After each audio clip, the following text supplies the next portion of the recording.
Hey team, welcome to another Film Friend Fridays. Today on the show we have Connor Hedges. He is one of the curators for A Box of Grain, who we had on a couple weeks ago. And I'm super excited to be sitting down and interviewing with him alone and talking about his own personal photography and film journey. It's an awesome interview and I can't wait to share it with you. So let's get into it.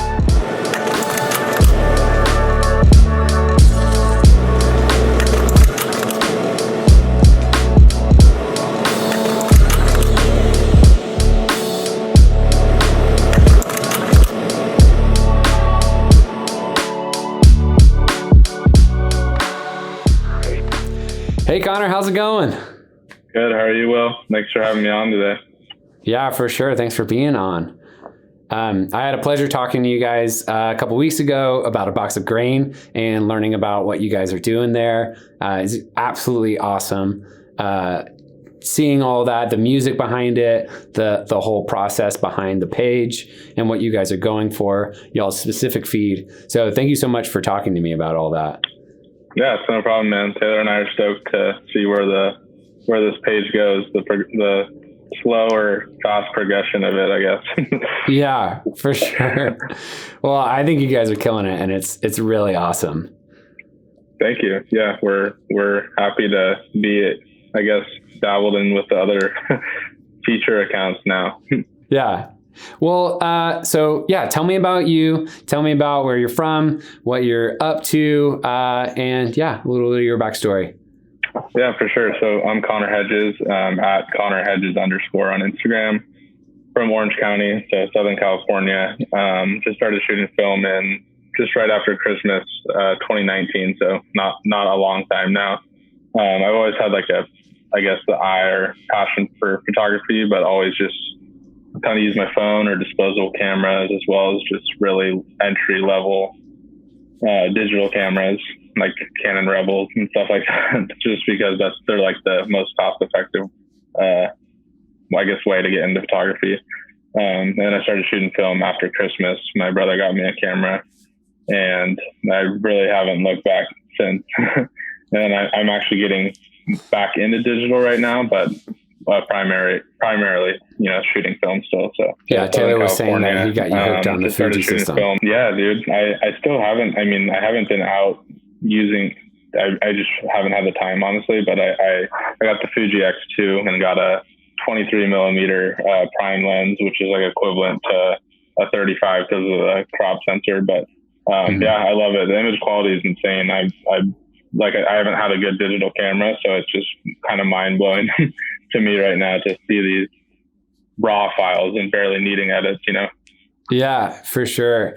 Yeah, I was telling him, several of my friends are trying to get me to convert because I'm Sony right now, and they're like, you got to try Fuji. And yeah, so I tried one for a week and I loved it.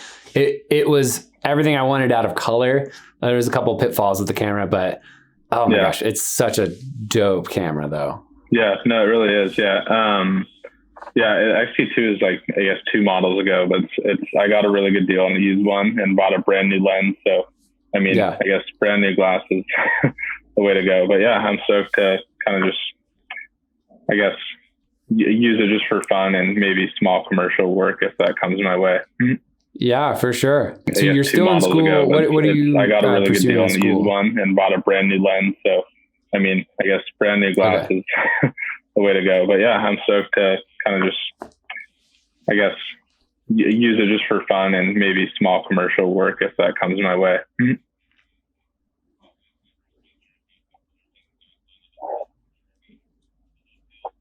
So communications and public relations. So I'm hoping to tie some type of photography. What got you interested in more about film photography specifically back in December? Pick or choose which route I want to go down. So.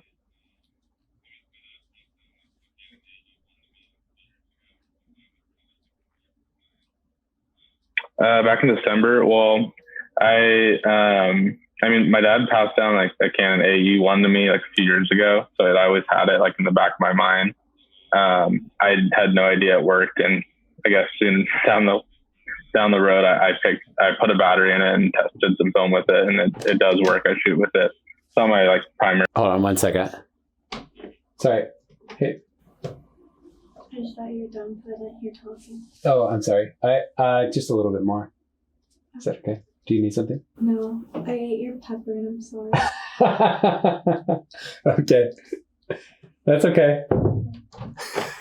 My wife was just like, I ate your pepper. Like what she made like 2 peppers, like stuffed peppers. And she's like, I just ate your pepper. I'm sorry. So your dad passed down the A1. It's not your primary. Keep going there. Okay, yeah. And so my good friend, once she was taking a film class, and wanted to take some portraits of me at like for a project, I guess. And she had an AE1 too. I mean, everyone has a Canon AE1. It's like a staple. Yeah. But I just love the way they looked. She shot black and white, so it was just like a super timeless look. I'm like, I'm just gonna run a roll through a Canon AE1, and my brother got me like a Minolta X370, which is just like kind of their basic, not like equivalent, but it's just a good entry level camera for someone who's not really like familiar with film. And it's actually what I've used for like legit 90% of my shots on Instagram. And so, yeah, I legit haven't, it sounds cliche. I haven't looked back since. I've just been, for a while I was shooting so much film. I just like didn't even remember what stock it was when I was coming back in. And then yeah, I'm like, I need to take a break. This is getting way too pricey. And yeah, there's a lot that's come with it, meeting a ton of new people. Like I said with you earlier, talk to some people I talk to every single day. And, here I am. Yeah. Living the life.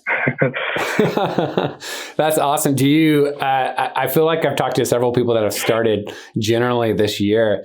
Like, do you have an idea of how many rolls you've blown through in 2020?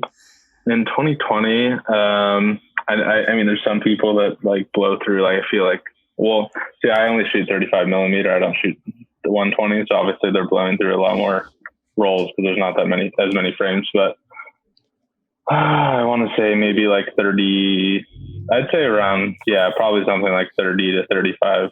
Yeah, I feel like, I started about December as well. Well, I only shoot 35 millimeter. I don't digital for a while. 120, so obviously they're blowing through a lot more. I think I'm actually, there's not as many frames, but because I'm home developing, and I know like I did 30 on my first one, and I'm getting close to 30 on my second like 30 to 35 developing kit. So I'm guessing I'm probably at 60 because I did a few rolls before that. So I would say like of those 30 rolls, which is I'm not even gonna do the math right now, but I'd say like maybe 150 of the pictures or frames are worth or up to my standards, I guess. I mean, I've progressed so much in that time from when I started in December to now. Like there's just a lot of roles that were just like whatever to me, or they were just really good at the time. And now I look back and I'm like, I don't know how like they're so underexposed. There's like just little stuff, where I know or I've gotten better at and whatnot. So. Yeah, for sure. And the only reason I have shot this many is because after I think like 5, I was like, I can't afford this. So I got all the developing stuff. And then now I'm just like, I can develop whenever I want. And after like the end of the day, it was like 15 or 20 rolls paid for all the stuff, like, equivalent. And then now it's like $1 like per roll to develop. So now well, you buy the roll too. Yeah. Yeah. I know. I'd say in maybe like April, I bought like the whole kit and a scanner and stuff like that. I tried it, did like one whole roll, and I'm just like, this is just not for me. It's not for everyone. Yeah. And I mean, it's a lot. I want to not just like, I didn't want to just like fail myself, but I just like, I'm a pretty impatient person. And so like scanning every single frame and just like doing all this tedious post editing and stuff like that, that's just not like for me. One of the reasons I shoot film is just because it's essentially a preset, a nostalgic looking preset on your film. But yeah, I just like wasn't a fan of that whole it is really cool and rewarding. So many people do it where you're literally from like part of the process from start to finish. But I just from what I could see from that first, like that whole roll scan, it was just like, I could tell I was never going to get the quality I wanted from going to like, I get all my stuff developed with darkroom. And so I was just like, I'm sure I'll try it again eventually down the road when I have like more space and time and stuff like that. But I guess at least I tried it. Yeah, for sure. Well, so what are some, no, what was I going to say? What are some of your favorite like film stocks that you really like lean on? I know you said you didn't know too much about like which ones you were shooting because you were shooting so much, but like what do you feel like your favorite one is? No, I definitely slowed down, but no, I was kind of just like exaggerating. I knew what I was shooting. It's just like all blending together. But Color Plus 200 is like by far a favorite. It's just a consumer grade film that's like $5, less than $5. I just love the colors. I tend to shoot in like harsh daylight settings, so obviously it thrives in that. I was shooting Portra for a bit. Portra 400, I don't want to say it's overrated, but it's just like, I feel like I get better colors from Color Plus, and then Gold 200 is another good one. Same with Pro Image 100. It's a professional film. I don't know if you've shot that or not, but it's like the same exact price. Ektar is really good too, but that's like people say it's not good for portraits because of the skin tones, but I personally like it. It's really good with like insanely bright colors. Like, since I primarily shoot cars and stuff like that, I gotta like pick and choose when I'm shooting with Ektar, but that's another good one. It's pricey though. It's like $8 to $9 a roll. So what do you like? You like shooting cars? Like, what draws you into that more car photography? I guess I've been inspired by so many car photographers on Instagram, but I don't know, just like the thrill of driving around. Like, I live in, I said in Orange County. I just drive to like 20 minutes to like different beach communities and stuff like that. And I just like the thrill of like driving around different old communities, and then you just see like some stunning car on the side of the street. It's just like a crazy adrenaline rush. And I'm just like at first I was just taking like pictures of all around the car and stuff like that, and just like shooting so many pictures at once. But now I've become more like intentional with my shots and composing right. I'm like strictly, if you look at my feed, like compositions, just like I'm trying to just nail compositions, and just kind of be unique and not just shoot like, for a while I was just shooting like a car, like straight head on, just a side profile, and just like, that's so boring. But yeah, it's just cool, like composing. A lot of my stuff's in neighborhoods, so it's just like whether you're getting like the house or the house number or some bushes or anything of that nature. So, but I also have taken a good amount of my pictures on like road trips I've been on in the past year. I feel like I've been shooting film for years. Hasn't even been a year. But I've been to like Big Sur, Yosemite, Mammoth, Lake Tahoe, Utah. So I've shot in a great deal of scenery pictures there, so it's trying to find a balance between that and cars. I love the balance because it kind of pulls in the green from a lot of the shots that you take. And then, so those greens and the landscapes and the greens and the houses, but then it pulls it into the car photography as well. Yeah, for sure. But a lot of your shots recently have been like these like really interesting angles of like the butt ends of cars. And the specific one, back, it's Skylark Reflections. It's the back end of this Skylark. Where was that one at? Tell me about that shot. That was in Huntington Beach. That was I was out with Christian. His handle is CB Shoots. He's like I joke around with him. He's kind of my good friend in the community. I call him the GOAT, and he's just like, stop. But I was out shooting with him, and he was showing me like his spots around Huntington because he frequents it so much. He knows where cars are parked all the time and whatnot.